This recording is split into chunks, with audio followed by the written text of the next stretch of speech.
All right, what are we doing here? Oh, He's in this lane. Looks like he's going to make this turn right here. Right? He's still pulling up. I look down. Got to check my speed. I was like, not speeding. And he starts turning. Right? He starts turning. Thought I was hearing something there. Usually when you make a turn, you're not turning into the oncoming traffic. Yeah. You're going to come all the way Good down. after action review. Go right to where you need to be in like your lane. Brake. My foot was already on the rear brake. At this point, there is nothing I can do.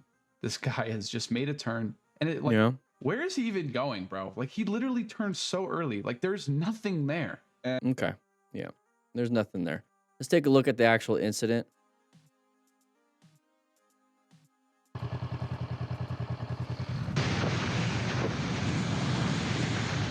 Okay, so he said there's nothing he can do. He had his foot on the rear brake. Great after action review. Let's go ahead and add a little bit to it.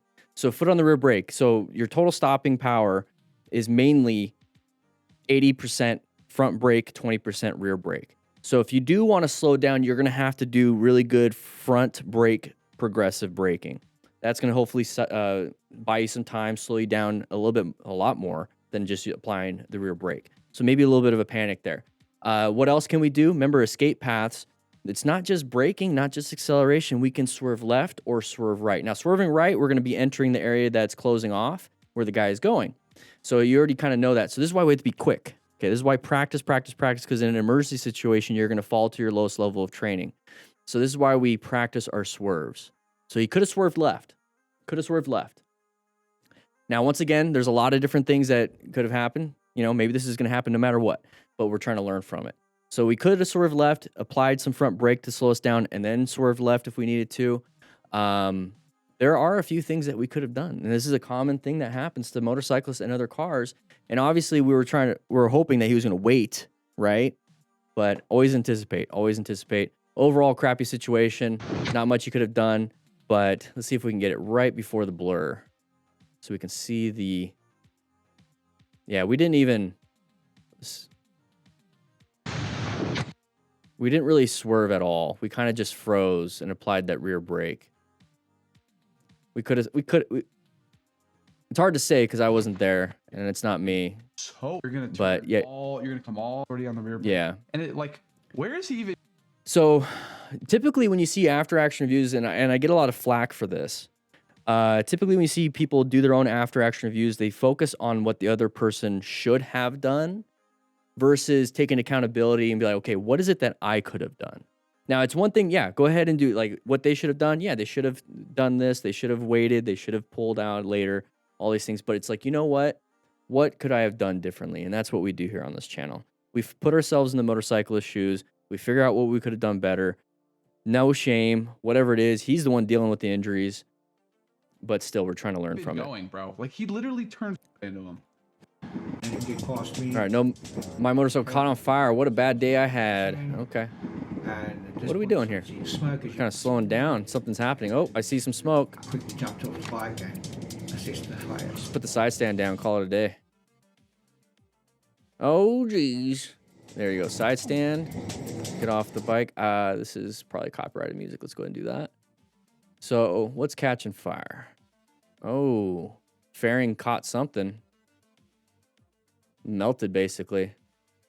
There you go. Kick it away. Remove the damage. Thankfully, nothing. I wonder what happened there. That's not typical, especially if it's OEM. If it was aftermarket, I could see. Maybe fitment wasn't great. Okay, interesting. All right, moving on. Nice little view, little 360 camera on the chest. That works. We're right on the chin. Okay. Oh, geez, lost control. Okay, so going in and out like that, maybe don't do that. Don't do a little wiggle. There you go. This is a good example of how. What are these? Okay, quads. I was like, man, these are like old school Jeeps, but they're not. We're riding in a group. Oh no, wasn't paying attention. Oh, we were turning right. That guy hit, basically T-boned us. Thankfully, he didn't hit our legs. That would have been bad. You could put a Cardo pack talk on one of these on these helmets and start talking to each other. It prevents a lot. Communication is super important.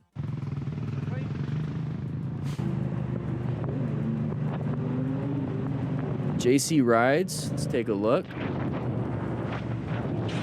Oh, buddy just crashed. Remember how far I talked about how like he's sliding? So looped it a little bit. He's got leathers though. That's good. At least on his bottoms. Maybe he's got a jacket over the top of a one piece. Okay. So right there, I just want to point out like this is actually kind of a good thumbnail. 1 second.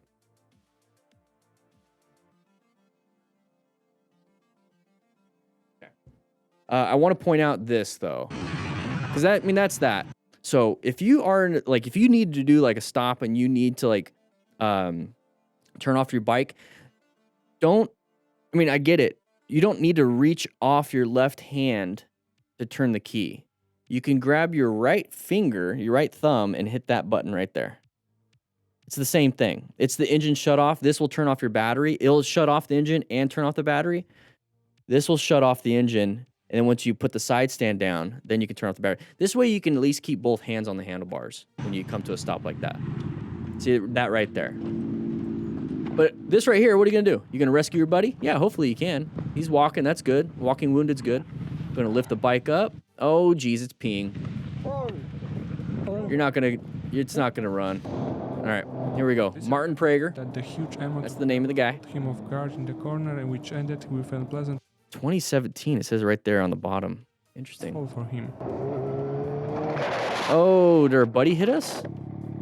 Oh, let me listen to what Motostar said. That the huge amount of gravel caught him off guard.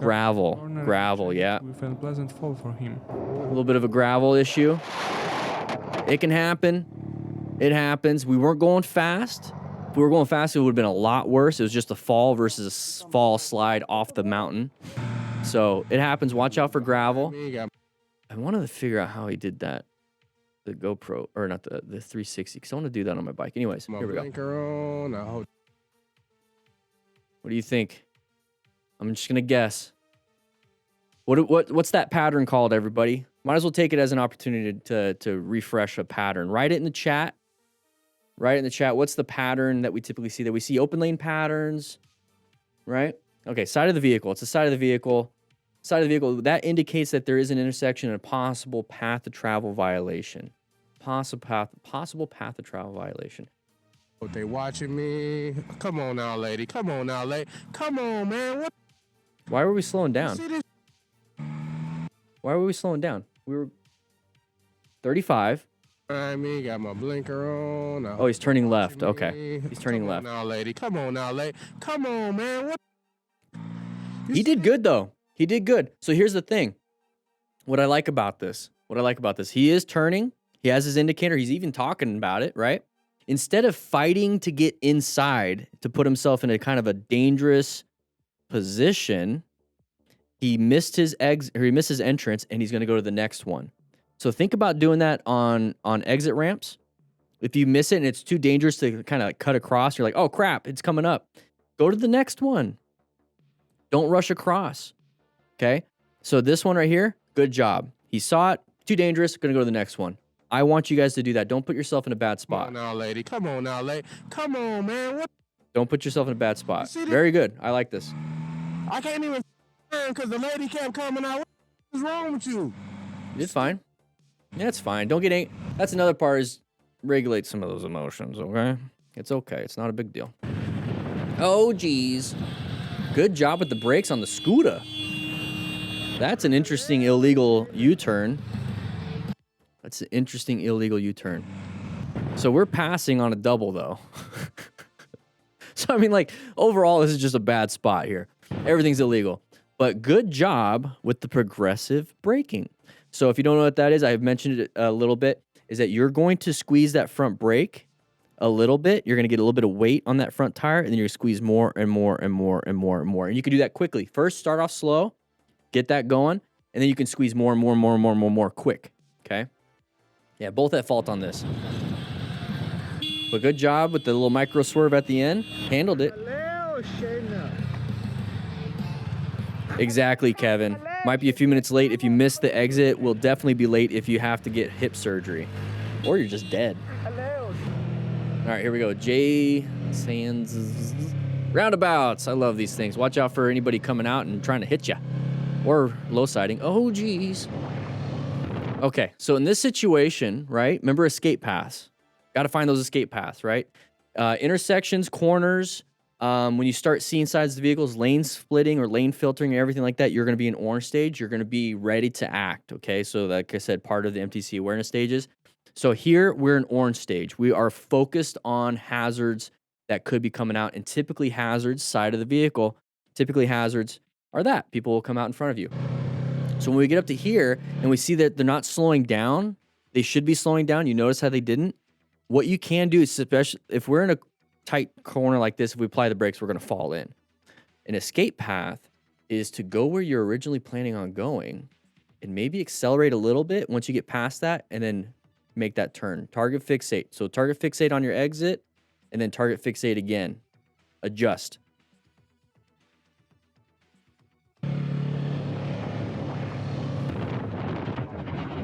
What do we got here? Is this an open lane pattern? Is this person going to come into our lane? Because that lane is going a little too slow? Let's find out. Good job with the space cushion. That person's going to come over. Not a big deal. Maintain a staggered approach with other vehicles. Pretend you're in a group ride with cars. So now we're blind spot. Now we're side by side. Now we got an issue. Now we got to swerve. There it is. Open lane pattern right there. So if you don't know what we're talking about, if you're brand new to the channel, please hit that subscribe button. But what we talk about with open lane pattern is that if you're in your own lane, nice little open spot right here, right? We have a vehicle right here slowing down or going a little too slow for this person's taste. They don't even check their mirrors. They don't check their blind spot, and they just go. Okay? So if you're side by side or in a blind spot, you're going to get sideswiped. This is why I like to ride staggered. It looks like they're staggered right here, right? So if this person swerves left, not going to hit this car. This person swerves right, not going to hit this car. This person swerves left, not going to hit us. And that's why we ride staggered in groups, because if there's a hazard for this guy and he has to swerve, he's not going to hit you. Okay? So I ride staggered as best I can with other vehicles, and if it's kind of like blocked up traffic and it's not a good situation, I focus heavily on just like maintaining my escapes at all times and being hyper alert.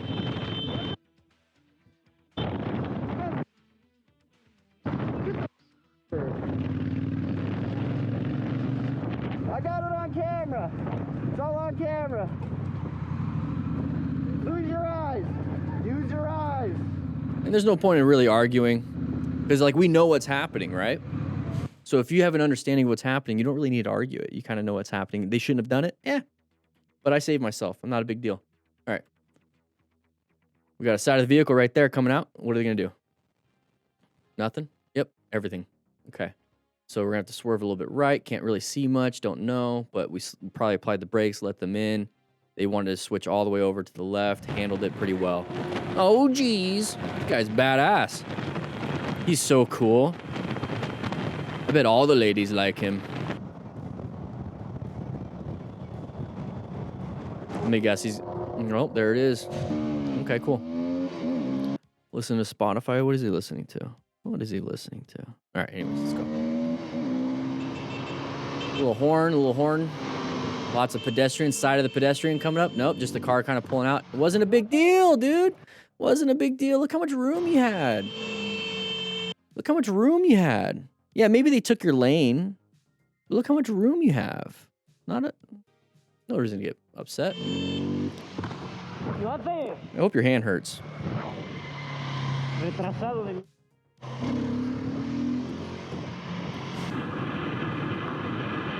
Here we go. That's right, be adaptive. Let's focus on the class here. Oh, open lane pattern. Let's get my head out of the way on that one. Open lane pattern. We switched lanes because we recognized two, so we did our own version of it. This vehicle doesn't want to be behind that semi, sees an open lane. Anticipate that, start rolling off the throttle. Makes your life a lot easier. Found the escape, though. Found the escape.